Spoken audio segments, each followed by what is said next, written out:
One Autumn Night by Maxim Gorky. Once in the autumn I happened to be in a very unpleasant and inconvenient position. In the town where I had just arrived and where I knew not a soul, I found myself without a farthing in my pocket and without a night's lodging. Having sold during the first few days every part of my costume without which it was still possible to go about, I passed from the town into the quarter called Yistit. Where were the steamship wharves, a quarter which during the navigation season fermented with boisterous, laborious life, but now was silent and deserted, for we were in the last days of October. Dragging my feet along the moist sand and obstinately scrutinizing it, with the desire to discover in it any sort of fragment of food, I wandered alone among the deserted buildings and warehouses and thought how good it would be to get a full meal. In our present state of culture, hunger of the mind is more quickly satisfied than hunger of the body. You wander about the streets. You are surrounded by buildings, not bad-looking from the outside, and you may safely say it, not so badly furnished inside, and the sight of them may excite within you stimulating ideas about architecture, hygiene, and many other wise and high-flying subjects. You may meet warmly and neatly dressed folks, all very polite, and turning away from you tactfully, not wishing offensively to notice the lamentable fact of your existence. Well, the mind of a hungry man is always better nourished and healthier than the mind of the well-fed man. And there you have a situation from which you may draw a very ingenious conclusion in favor of the ill-fed. The evening was approaching, the rain was falling, and the wind blew violently from the north. It whistled in the empty booths and shops, blew into the plastered window panes of the taverns, and whipped into foam the wavelets of the river which splashed noisily on the sandy shore, casting high their white crests, racing one after another into the dim distance, and leaping impetuously over one another's shoulders. It seemed as if the river felt the proximity of winter and was running at random away from the fetters of ice which the north wind might well have flung upon her that very night. The sky was heavy and dark. Down from it swept incessantly scarcely visible drops of rain, and the melancholy elegy in nature all around me was emphasized by a couple of battered and misshapen willow trees and a boat, bottom upwards, that was fastened to their roots. The overturned canoe with its battered keel, and the miserable old trees rifled by the cold wind, everything around me was bankrupt, barren, and dead, and the sky flowed with undryable tears. Everything around was waste and gloomy. It seemed as if everything were dead, leaving me alone among the living, and for me also a cold death waited. I was then 18 years old, a good time. I walked and walked along the cold wet sand, making my chattering teeth warble in honor of cold and hunger, when suddenly, as I was carefully searching for something to eat behind one of the empty crates, I perceived behind it, crouching on the ground, a figure in woman's clothes dank with the rain and clinging fast to her stooping shoulders. Standing over her, I watched to see what she was doing. It appeared that she was digging a trench in the sand with her hands, digging away under one of the crates. "Why are you doing that?" I asked, crouching down on my heels quite close to her. She gave a little scream and was quickly on her legs again. Now that she stood there staring at me, with her wide-open gray eyes full of terror, I perceived that it was a girl of my own age, with a very pleasant face embellished unfortunately by 3 large blue marks. This spoilt her, although these blue marks had been distributed with a remarkable sense of proportion, one at a time, and all were of equal size, 2 under the eyes, and one a little bigger on the forehead just over the bridge of the nose. This symmetry was evidently the work of an artist well inured to the business of spoiling the human physiognomy. The girl looked at me, and the terror in her eyes gradually died out. She shook the sand from her hands, adjusted her cotton headgear, cowered down, and said, "I suppose you two want something to eat. Dig away then. My hands are tired. Over there," she nodded her head in the direction of a booth, "there is bread for certain. And sausages too. That booth is still carrying on business." I began to dig. She, after waiting a little and looking at me, sat down beside me and began to help me. We worked in silence. I cannot say now whether I thought at that moment of the criminal code, of morality, of proprietorship, and all the other things about which, in the opinion of many experienced persons, one ought to think every moment of one's life. Wishing to keep as close to the truth as possible, I must confess that apparently I was so deeply engaged in digging under the crate that I completely forgot about everything else except this one thing: what could be inside that crate? The evening drew on. The gray, moldy, cold fog grew thicker and thicker around us. The waves roared with a hollower sound than before, and the rain pattered down on the boards of that crate more loudly and more frequently. Somewhere or other the night watchman began springing his rattle. "Has it got a bottom or not?" softly inquired my assistant. I did not understand what she was talking about, and I kept silence. "I say, has the crate got a bottom? If it has, we shall try in vain to break into it.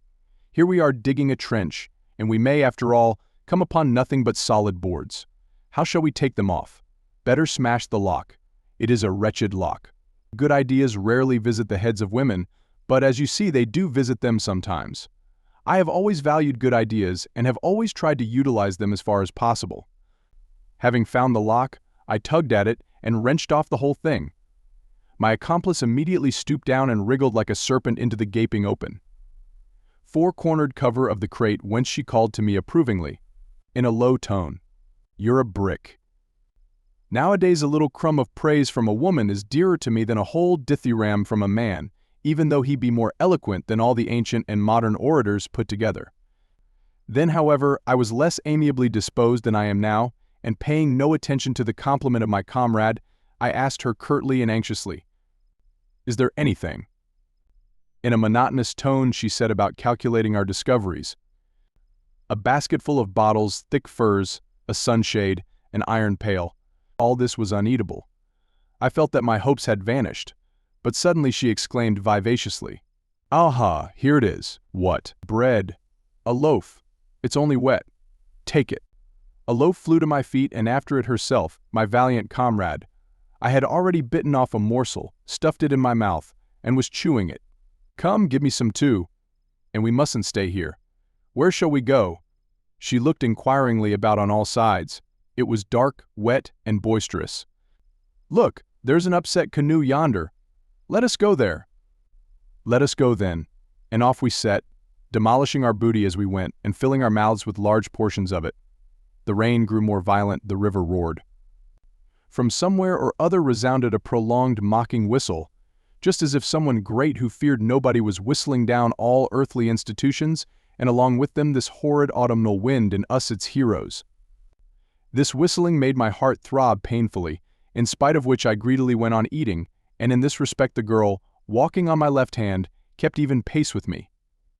"What do they call you?" I asked her. "Why, I know not." "Natasha," she answered shortly, munching loudly. I stared at her. My heart ached within me, and then I stared into the mist before me, and it seemed to me as if the inimical countenance of my destiny was smiling at me enigmatically and coldly.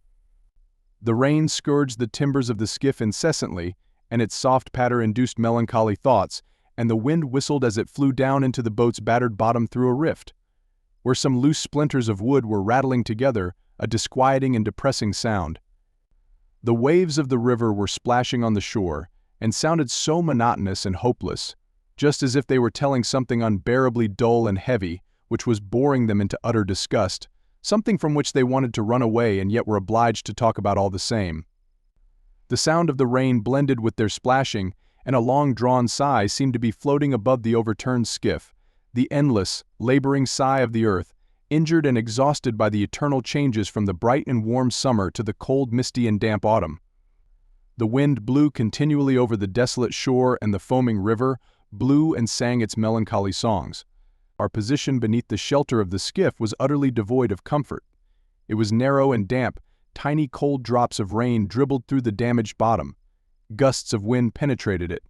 We sat in silence and shivered with cold. I remembered that I wanted to go to sleep. Natasha leaned her back against the hull of the boat and curled herself up into a tiny ball. Embracing her knees with her hands and resting her chin upon them, she stared doggedly at the river with wide-open eyes. On the pale patch of her face they seemed immense because of the blue marks below them. She never moved, and this immobility and silence, I felt it, gradually produced within me a terror of my neighbor. I wanted to talk to her, but I knew not how to begin. It was she herself who spoke. "What a cursed thing life is," she exclaimed plainly, abstractedly, and in a tone of deep conviction.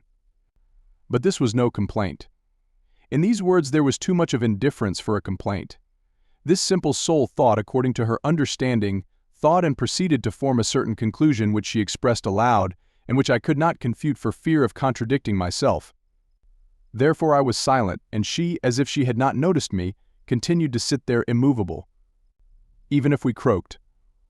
What then? Natasha began again, this time quietly and reflectively, and still there was not one note of complaint in her words. It was plain that this person, in the course of her reflections on life, was regarding her own case, and had arrived at the conviction that in order to preserve herself from the mockeries of life, she was not in a position to do anything else but simply croak, to use her own expression. The clearness of this line of thought was inexpressibly sad and painful to me, and I felt that if I kept silence any longer I was really bound to weep, and it would have been shameful to have done this before a woman, especially as she was not weeping herself. I resolved to speak to her. "Who was it that knocked you about?" I asked. For the moment I could not think of anything more sensible or more delicate. "Pashka did it all," she answered in a dull and level tone. "And who is he?" "My lover. He was a baker." "Did he beat you often?" "Whenever he was drunk he beat me." "Often." And suddenly turning towards me she began to talk about herself. Pashka and their mutual relations. He was a baker with red mustaches and played very well on the banjo. He came to see her and greatly pleased her, for he was a merry chap and wore nice clean clothes. He had a vest which cost 15 rubles and boots with dress tops. For these reasons she had fallen in love with him, and he became her creditor. And when he became her creditor, he made it his business to take away from her the money which her other friends gave to her for bonbons, and getting drunk on this money, he would fall to beating her. But that would have been nothing if he hadn't also begun to run after other girls before her very eyes. Now, wasn't that an insult? I am not worse than the others. Of course that meant that he was laughing at me, the blackguard. The day before yesterday I asked leave of my mistress to go out for a bit, went to him, and there I found Dimka sitting beside him drunk, and he, too, was half seas over. I said, "You scoundrel, you," and he gave me a thorough hiding. He kicked me and dragged me by the hair, but that was nothing to what came after. He spoiled everything I had on. He left me just as I am now. How could I appear before my mistress? He spoiled everything. My dress and my jacket, too, it was quite a new one. I gave a fiver for it, and tore my kerchief from my head. Oh Lord, what will become of me now? She suddenly whined in a lamentable overstrained voice. The wind howled, and became ever colder and more boisterous. Again my teeth began to dance up and down, and she, huddled up to avoid the cold, pressed as closely to me as she could, so that I could see the gleam of her eyes through the darkness. "What wretches all you men are! I'd burn you all in an oven. I'd cut you in pieces. If any one of you was dying I'd spit in his mouth and not pity him a bit. Mean skunks, you wheedle and wheedle, you wag your tails like cringing dogs, and we fools give ourselves up to you. And it's all up with us. Immediately you trample us underfoot. Miserable loafers." She cursed us up and down, but there was no vigor, no malice, no hatred of these miserable loafers in her cursing that I could hear. The tone of her language by no means corresponded with its subject matter, for it was calm enough, and the gamut of her voice was terribly poor. Yet all this made a stronger impression on me than the most eloquent and convincing pessimistic books and speeches, of which I had read a good many and which I still read to this day. And this, you see, was because the agony of a dying person is much more natural and violent than the most minute and picturesque descriptions of death. I felt really wretched, more from cold than from the words of my neighbor. I groaned softly and ground my teeth. Almost at the same moment I felt two little arms about me, one of them touched my neck and the other lay upon my face, and at the same time an anxious, gentle, friendly voice uttered the question, "What ails you?"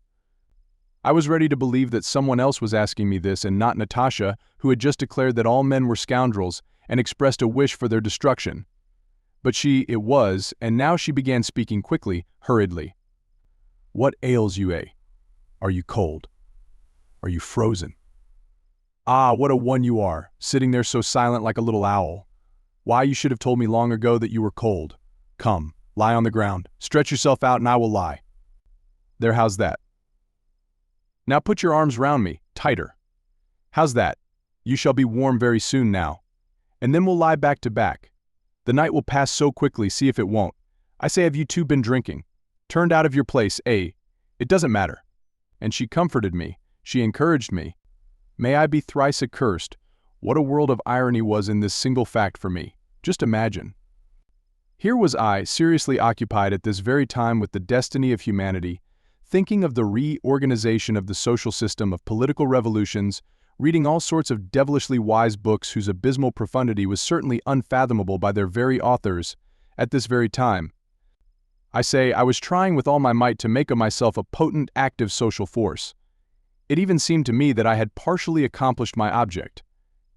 Anyhow, at this time in my ideas about myself, I had got so far as to recognize that I had an exclusive right to exist, that I had the necessary greatness to deserve to live my life, and that I was fully competent to play a great historical part therein. And a woman was now warming me with her body, a wretched, battered, hunted creature, who had no place and no value in life, and whom I had never thought of helping till she helped me herself, and whom I really would not have known how to help in any way, even if the thought of it had occurred to me. Ah, I was ready to think that all this was happening to me in a dream, in a disagreeable and oppressive dream. But, it was impossible for me to think that, for cold drops of rain were dripping down upon me, the woman was pressing close to me, her warm breath was fanning my face, and, despite a slight odor of vodka, it did me good. The wind howled and raged, the rain smote upon the skiff, the waves splashed, and both of us, embracing each other convulsively, nevertheless shivered with cold. All this was only too real, and I am certain that nobody ever dreamed such an oppressive and horrid dream as that reality. But Natasha was talking all the time of something or other, talking kindly and sympathetically, as only women can talk. Beneath the influence of her voice and kindly words, a little fire began to burn up within me, and something inside my heart thawed in consequence. Then tears poured from my eyes like a hailstorm, washing away from my heart much that was evil, much that was stupid, much sorrow and dirt which had fastened upon it before that night. Natasha comforted me. "Come, come, that will do, little one. Don't take on. That'll do. God will give you another chance. You will right yourself and stand in your proper place again, and it will be all right." And she kept kissing me. Many kisses did she give me, burning kisses, and all for nothing. Those were the first kisses from a woman that had ever been bestowed upon me, and they were the best kisses too, for all the subsequent kisses cost me frightfully dear, and really gave me nothing at all in exchange. "Come, don't take on so, funny one. I'll manage for you tomorrow if you cannot find a place." Her quiet, persuasive whispering sounded in my ears, as if it came through a dream. There we lay till dawn. And when the dawn came, we crept from behind the skiff and went into the town. Then we took friendly leave of each other and never met again, although for half a year I searched in every hole and corner for that kind Natasha, with whom I spent the autumn night just described. If she be already dead, and well for her if it were so, may she rest in peace, and if she be alive, still I say peace to her soul, and may the consciousness of her fall never enter her soul, for that would be a superfluous and fruitless suffering if life is to be lived,